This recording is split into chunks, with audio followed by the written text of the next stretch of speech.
এটা প্রকৃতরে বিভিন্ন বারু নবনির্বাচিত যে কর্মকর্তা সেমানଙ୍କର মূলত সমর্থনা কার্যক্রম ଥିଲା।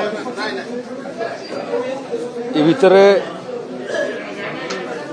নিখিল ওড়িশা ওকিল সংঘ ভিন্ন কারণରୁ দুই ভাগ ହେଇଯାଇଛି। অল ওড়িশা লয়ার্স আসোসিଏସନର ଗୋଟିଏ ଅଂଶର ଆନୁଆଲ କନଫରେନ୍ସ ଭଞ୍ଜନଗରରେ ହେଇଥିଲା। ଆଉ ଗୋଟିଏ ଆସୋସିଏସନର ବାର୍ଷିକ ଉତ୍ସବ ମାଲକାନଗିରିରେ ହେଇଥିଲା। ସେ ଉଭୟଙ୍କ ସାଙ୍ଗରେ ମୁଁ ସମ୍ପର୍କରେ ଅଛି। ସେ ଦୁହେଁ ବର୍ତ୍ତମାନ ହୃଦୟଙ୍ଗମ କରୁଛନ୍ତି ଯେ ସେମାନଙ୍କ ଭିତରେ ମତ ପାର୍ଥକ୍ୟ ଏବଂ ମନୋମାଳିନ୍ୟକୁ ଦୂର କରିକି ଓଡ଼ିଶାରେ ଏକମାତ୍ର ଅଲ୍ ଓଡ଼ିଶା ଲୋୟର ଆସୋସିଏସନ୍ ହେବା କଥା। ସେ ଦିଗରେ ଉଭୟ ଆସୋସିଏସନ୍ ସାଙ୍ଗରେ ମୁଁ ସମ୍ପର୍କରେ ଅଛି ଏବଂ ଆଗକୁ ମଧ୍ୟ ବାର୍ତ୍ତାଳାପ କରିବି। ଓକିଲ ପେଶା ଏକ ମହତ ପେଶା, ତେଣୁ ଯେଉଁ ସମସ୍ୟା ମାନେ ଓକିଲମାନଙ୍କର ଅଛି ସେଥିରେ ସେମାନଙ୍କର ହେଲ୍ଥ ଇନ୍ସୁରାନ୍ସ କଥା ସେମାନେ ଉଲ୍ଲେଖ କରୁଥିଲେ। ଏଠି ଲୟର୍ସ ଏକାଡେମୀ ଯାହା ପାଇଁ ଜମି ରାଜସ୍ୱ ବିଭାଗ ଦେଇସାରିଛି ତାର ନିର୍ମାଣ କଥା ମଧ୍ୟ ଆଲୋଚନା ହୋଇଛି। ଏଠି ଭୁବନେଶ୍ୱରରେ ଅଲ୍ ଓଡ଼ିଶା ଲେବର ଆସୋସିଏସନର କାର୍ଯ୍ୟାଳୟ ଭୁବନେଶ୍ୱରରେ କରିବା ପାଇଁ ମଧ୍ୟ ସେମାନେ ଆଗ୍ରହ ପ୍ରକାଶ କରିଛନ୍ତି। ତାର ବାହାରେ ଯେଉଁମାନେ ଯୁବ ଓକିଲ ନୂଆ ନୂଆ କରି ପେଶାକୁ ଆସୁଛନ୍ତି ସେମାନଙ୍କର କେମିତି ଶିକ୍ଷାର ମାନ ଏବଂ ଟ୍ରେନିଂର ମାନ ବଢ଼ିପାରିବ ଏବଂ ସେମାନଙ୍କର ଆର୍ଥିକ ସ୍ୱଚ୍ଛଳତା କେମିତି ହୋଇପାରିବ ସେ ବାବଦରେ ମଧ୍ୟ ଗୁଡ଼ିଏ ପ୍ରସ୍ତାବ ଆସିଛି। ଓକିଲ ସମାଜର ଏକ ଅବିଚ୍ଛେଦ ଅଙ୍କ। ଜଜ୍ ଏବଂ ଓକିଲ ଦୁହେଁ ଇକ୍ୱାଲ ପାର୍ଟନର ନ୍ୟାୟ ପ୍ରଦାନ କରିବାରେ। ତେଣୁ ଆଗାମୀ ଦିନରେ ଓକିଲ ସମୂହର ସମସ୍ୟାର ସମାଧାନ କରିବାର ସାଙ୍ଗରେ ସାଙ୍ଗରେ ଓକିଲାତି ବୃତ୍ତିକୁ ଆହୁରି କେମିତି ଆମେ ଲୋକାଭିମୁଖୀ କରିପାରିବୁ, ଓକିଲମାନଙ୍କର ପରାମର୍ଶ ଗ୍ରହଣ କରିବା ପାଇଁ ମଧ୍ୟ ରାଜ୍ୟ ସରକାର ଏବଂ ଓକିଲମାନଙ୍କ ଭିତରେ କେମିତି ଆହୁରି ସମ୍ପର୍କ ନିବିଡ଼ ହୋଇପାରିବ, ଗୁଡ଼ିଏ ଆଇନର କେମିତି ଆବଶ୍ୟକୀୟ ସଂଶୋଧନ ହୋଇପାରିବ। ମୂଳତଃ ରାଜସ୍ୱ ବିଭାଗର ଗୁଡ଼ିଏ ସଂଶୋଧନ ଆମେ କଲୁଣି, ଆହୁରି ସଂଶୋଧନର ଯାହା ଆବଶ୍ୟକତା ଅଛି ସେମାନଙ୍କର ମଧ୍ୟ ପରାମର୍ଶ ମୁଁ ଲୋଡ଼ିଛି। ଓକିଲ ସମୂହ ନୂଆ ଓଡ଼ିଶା ଗଠନ କରିବା ପାଇଁ ରାଜ୍ୟ ସରକାରଙ୍କର ଯେଉଁ ସଂକଳ୍ପ ସେଥିରେ ସେମାନଙ୍କର ମଧ୍ୟ ସହଭାଗିତା ପାଇଁ ନିବେଦନ କରିଛି। ନାଇଁ ଗୋଟେ ମୋବାଇଲ ଆପ୍ ଆମେ ପ୍ରସ୍ତୁତ କରି ସାରିଛୁ ରାଜସ୍ୱ ବିଭାଗରେ। ଯେଉଁ ଆବେଦନ ଆଜିକାଲି ଅନଲାଇନରେ କରୁଛନ୍ତି, କାଷ୍ଟ ସାର୍ଟିଫିକେଟ୍ ଅନଲାଇନରେ ଆବେଦନ କରୁଛନ୍ତି, ଇନକମ୍ ସାର୍ଟିଫିକେଟ୍ ଅନଲାଇନରେ ଆବେଦନ କରୁଛନ୍ତି ଏବଂ ବାକି ଗୁଡ଼ିଏ ରାଜସ୍ୱ ସେବା ଯେଉଁଟା ଅନଲାଇନରେ ଆବେଦନ କରୁଛନ୍ତି ତାର ଟାଇମ୍ ଲାଇନ୍ ମଧ୍ୟ ଅଛି। ନିର୍ଦ୍ଦିଷ୍ଟ ସମୟ ସୀମା ଭିତରେ କେଉଁ ସାର୍ଟିଫିକେଟ୍ କେତେ ଦିନ ଭିତରେ ଦେବେ। ଏବେ ନୂଆ ଯେଉଁ ମୋବାଇଲ ଆପ୍ କରୁଛୁ ଘରେ ଥାଇକରି ଆପଣଙ୍କର ସେବା କେନ୍ଦ୍ରକୁ ମଧ୍ୟ ଯିବାକୁ ପଡ଼ିବନି। ଘରେ ଥାଇକରି ମୋବାଇଲରେ ସେମାନେ ଆବେଦନ କରିବେ। ଯେଉଁ ଶୁଳ୍କ ଦେବା ପାଇଁ ଚାହିଁବେ ଆବଶ୍ୟକ ପଡ଼େ ସେଇଟା ମଧ୍ୟ ମୋବାଇଲ ମାଧ୍ୟମରେ ଦେଇପାରିବେ ଏବଂ ରାଜସ୍ୱ ବିଭାଗ ସେ ସେବାକୁ ପ୍ରସ୍ତୁତ କରିକରି ସେ ସାର୍ଟିଫିକେଟ୍କୁ ପ୍ରସ୍ତୁତ କରିକରି ସେ ତାର ପୋର୍ଟାଲରେ ଅପଲୋଡ୍ କରିବ। ମୋବାଇଲ ଯେ ଆବେଦନ କରିଥିବ ସେ ମୋବାଇଲରେ ଡାଉନଲୋଡ୍ କରିକି ତାର ପ୍ରିଣ୍ଟ ଆଉଟ୍ ବାହାର କରିପାରିବ। ତେଣୁ ମୂଳତଃ ବିଷୟ ହେଉଛି ଯେ ଛୋଟ ଛୋଟ କାମ ପାଇଁ ରାଜସ୍ୱ ବିଭାଗକୁ ତହସିଲ ଅଫିସକୁ ଯିବାକୁ ପଡ଼ିବନି, ଘରେ ବସିକି ରାଜସ୍ୱ ସେବା ମିଳିବ। ରାଜସ୍ୱ ଭବନ କରିବା ପାଇଁ ମଧ୍ୟ ଗୋଟେ ନିଷ୍ପତ୍ତି, ଦୁଇଟା ଭବନ ହେବା ପାଇଁ ଯାଉଛି।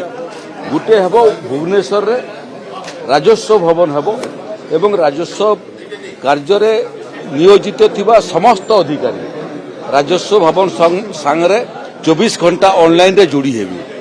ଆଉ ଗୋଟେ ବିପର୍ଯ୍ୟୟ ପରିଚାଳନା ବିଭାଗ ତରଫରୁ ମଧ୍ୟ ଆମେ ଗୋଟେ ଭବନ ଆଧୁନିକ ଭବନ କରିବା ପାଇଁ ଯାଉଛୁ ଏବଂ ଭାରତବର୍ଷର ସର୍ବଶ୍ରେଷ୍ଠ ଭବନ ହେବ ଯେଉଁ ଭବନରେ ଏବେ ଯେମିତି ବିପର୍ଯ୍ୟୟ ସମୟରେ କାମ କରିବା ପାଇଁ ଆବଶ୍ୟକ ଥିବା ବିଭାଗମାନେ ଭିନ୍ନ ଭିନ୍ନ ଜାଗାରେ ରହୁଛନ୍ତି ସେସବୁ ଗୋଟିଏ ଜାଗାରେ ରହିବେ। ଆପଣଙ୍କର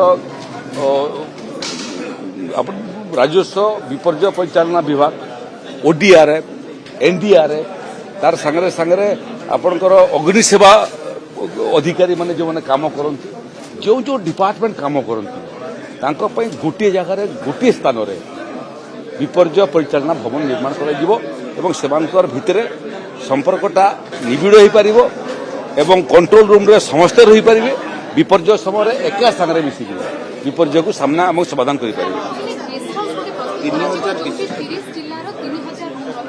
नहीं ये बहुत लोक मैंने आउछंती बहुत जन भुवनेश्वर को आसंती स्वास्थ्य सेवा पाइबापी बहुत जन ये शिक्षा लाभ करने आसंती बापा माँ मैंने मझे भेट करने को आसंती राज्य सरकार सेवा पाइबापी बहुत जन भुवनेश्वर आसंती विभिन्न जिलार एवं रहिबार भारी असुविधा हुए एवं घरे आपणकर होटेल रहिले बहुत खर्चान्त होगापी पड़ी था एवं राज्य सरकार चिंता कर 30टा जिलार भवन हम से जिलार आदिवासी माने भुवनेश्वर कौन कारण आसिले तांकर भवन रे रही पारिबे प्रत्येक भवन रे 100टा लेखिया कोठी करिवार प्रस्ताव अछि एवं 30टा भवन कहले 300 कोठरी विशिष्ट 30टा जिला भवन भुवनेश्वर निर्माण हबार प्रस्ताव आम आपको कार्यकारी करने जाऊ नहीं देयमुक्त कौन जिस हुए नहीं सब देययुक्त हुए किंतु साधारण लोक जितकी दे पार से समय आसी ना थे भवन निर्माण हो जाऊ एवं तार देय कौन हम केते हवा उचित से बाबद चर्चा हो आरंभ होनी आप शेष हर कथा पचार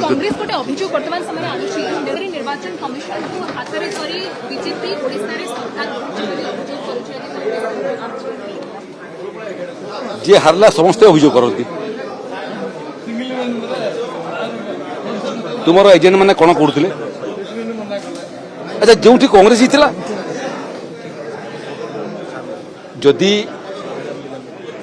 मैनिपुलेशन करी केंद्र सरकार निर्वाचन माने जिणुछि ताहले तेलंगाना रे कांग्रेस सरकार है किमिति है विभिन्न जगह बीजेपी हारुची किमिति होउची कथा होउची राहुल गांधी को कथा आपण पचारुचंती कांग्रेस की अभियोग करिछि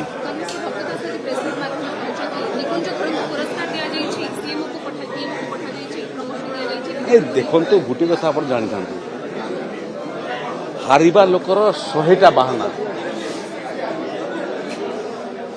जदि हारिबार कारण कांग्रेस पार्टी जानी पारंता बोले जितबार रास्ताटा से दिशंता गोटे जिनस भल जे से कारण जानी पारना न जानवाटा भल विजु जनता दल ओडिशा सरकार थिला गोटे सांसद जीतिले 20टा बीजेपी गोटे कांग्रेस जदि मैनिपुलेशन होता ताहले तो जो कंपनी प्रकृत में ईवीएम मेसीन दौची से कंपनी मालिक प्रधानमंत्री ही जाता।